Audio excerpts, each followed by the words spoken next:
यं ब्रह्मा वरुणेन्द्र रुद्रमरुत स्तुवन्ति दिव्यैस्तवै वेदै साङ्गपदोक्रमपनिषदै गायन्ति यं समगाः ध्यानावस्थिता तन्रतेन मनसा पश्यन्ति यं योगिनो यस्यन्तं न विदुः सुरसुरगणा देवाय तस्मै नमः। श्रीमत्स्यचन्दन चर्चितो ज्वलपु शुक्राम्बरा मल्लिका मालाङ्कृतकुण्डला प्रवील सन्मुक्ता वलिशोभिता सर्वज्ञान निदान पुस्तकधरा रुद्राक्षमालाकरा वाग्देवी वदनाम्बुजे वसतु मे त्रैलोक्य माता चिरम्।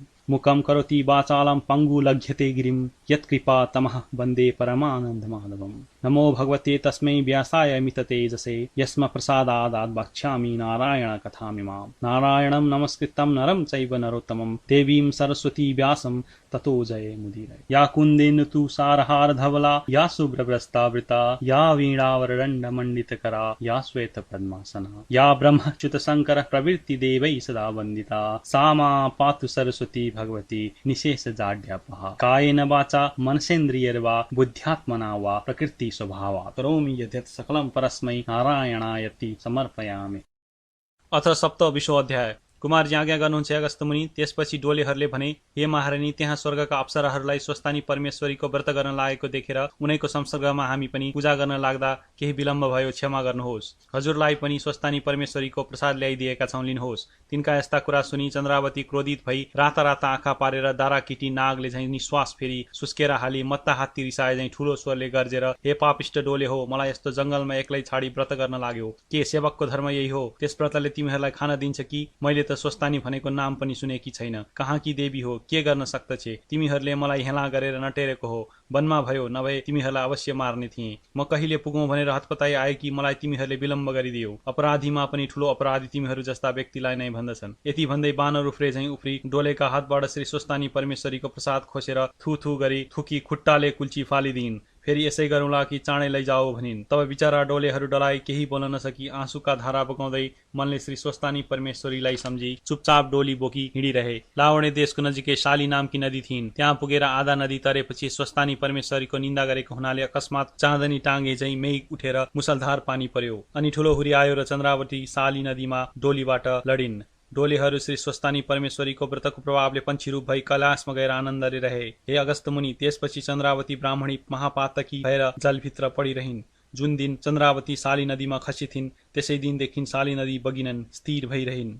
माझीहरूले देखेर यो के आश्चर्य भयो, यस नदीमा ग्रह आएर बस्यो कि वा कहीं कुनै यज्ञमा उत्पात हुन लाग्यो र त्यस्तो भयो। यो राजालाई सुनाऊ भनी नवराज राजा कहाँ गई बिन्ती गरे, हे महाराज, शाली नदी बगिनन्, स्थिर भएकी छन्। यस्तो भएको हामीले आजसम्म सुनेका पनि थिएनौं, तर आज प्रत्यक्ष देखियो, आश्चर्य भयो। विचार गरी बक्स्योस्। माझीहरूको यस्ता कुरा सुनि नवराजले मन्त्रीलाई डाकी सारा कुरा बताई प्रजाहरू समेत शाली नदीमा गएर माझीहरूलाई जलभित्र के छ कि जाल हालेर हेर भनी हराए। माझीले जाल हालेर हेर्दा चन्द्रावती जालमा अल्झेर पानीको बाहिर आइन्। तर ती कस्ती भएकी थिइन् भने शरीरमा कुष्टी भएर हात पाउ झरेकी, चेत हराएकी, हिलोले छोपी मुडो झैं भइरहेकी हुनाले के वस्तु हो भनी ठम्याउन नसकेर नदीको किनारमा मिल्काए र हे महाराज, हामीले केही पनि पाउन सकेनौं भनी बिन्ती गरे। अनि नवराजले, हे गंगे, तिमीले किन स्थिर भइरहेकी छौ? मैले बुझ्न सकिन। मदेखि प्रसन्न हौ भनेर नवरत्न पारो सहित गाईको दूधले अर्घ दिए। राजाले अर्घ दिन साथ शाली नदी बगिन्। त्यो देखेर आश्चर्य मान्दै प्रजा सहित नवराज राजा दरबार फर्के। त्यसपछि चन्द्रावती ब्राह्मणी कस्ती भइरहन् भने क्षणमा मूर्छा, क्षणमा चेष्टा, क्षणमा भोक प्यास आदिका अनेक कष्ट पाई मुडो झैं शाली नदीको तटमा रहिन्।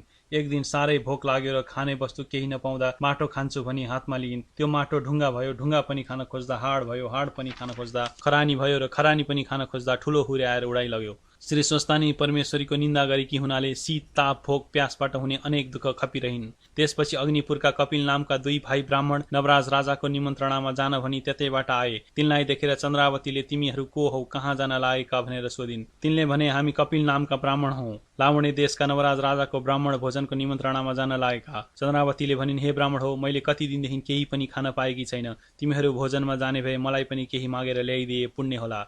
म असहाय अनाथमाथि दया गर। तब ती ब्राह्मणहरूले भने, हे पापिनी, अहिले हामी यसै हुन्छ भन्न सक्दैनौं, किनभने राजाको महलमा के कसो हुन्छ भन्न सकिन्न। फेरि हामी ब्राह्मणले ल्याउन हुने वस्तु दिए त ल्याउला, ल्याउन नहुने वस्तु दिए भने कसो गर्ने? अत त आशा गरेर नबसेस।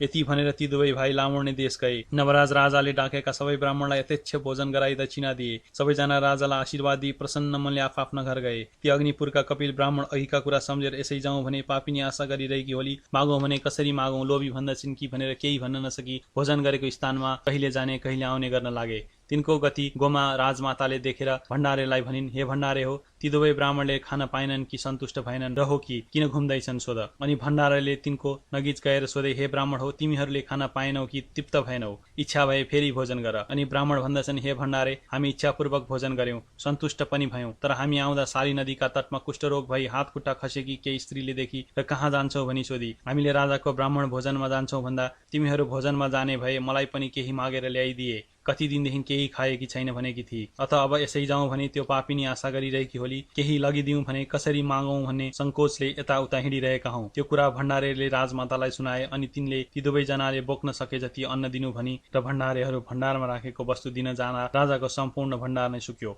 दिने जस्तो वस्तु केही पनि नपाई राजमातालाई बिन्ती गरे, राखेको स्थानमा कुनै पनि वस्तु छैन, के दिने? यति सुनि गोमा आफै गएर भण्डार हेरिन् र दिने वस्तु केही पनि नदेखि आफूलाई भनेर पकाइराखेको भात यही देऊ भनिन्। भण्डारेले त्यो भात लिई गई ब्राह्मणलाई भन्दछन्, हे ब्राह्मण, त्यसको नाम लिन साथ राजाको सम्पूर्ण भण्डार नै सुक्यो। त्यो राजमातालाई पकाइराखेको भात छ, यही लगिदेऊ भनी जिम्मा लगाइदिए। ब्राह्मणहरू लाज मान्दै त्यो भात लिएर दरबारबाट निस्के। तिनीहरू जान साथ राजाको भण्डार पहिले जस्तै भयो। जहाँ जहाँ जुन जुन वस्तु राखेको थियो त्यही त्यही देखियो भनी कुमारले अगस्त मुनिलाई सुनाउँदा भए। इति श्री स्कन्द पुराणे केदारे खण्डे माघ महात्म्ये कुमार अगस्त संवादे श्री स्वस्तानी परमेश्वर्या व्रतकथायां नवराज ब्राह्मण भोजन नाम सप्तविंशो अध्याय।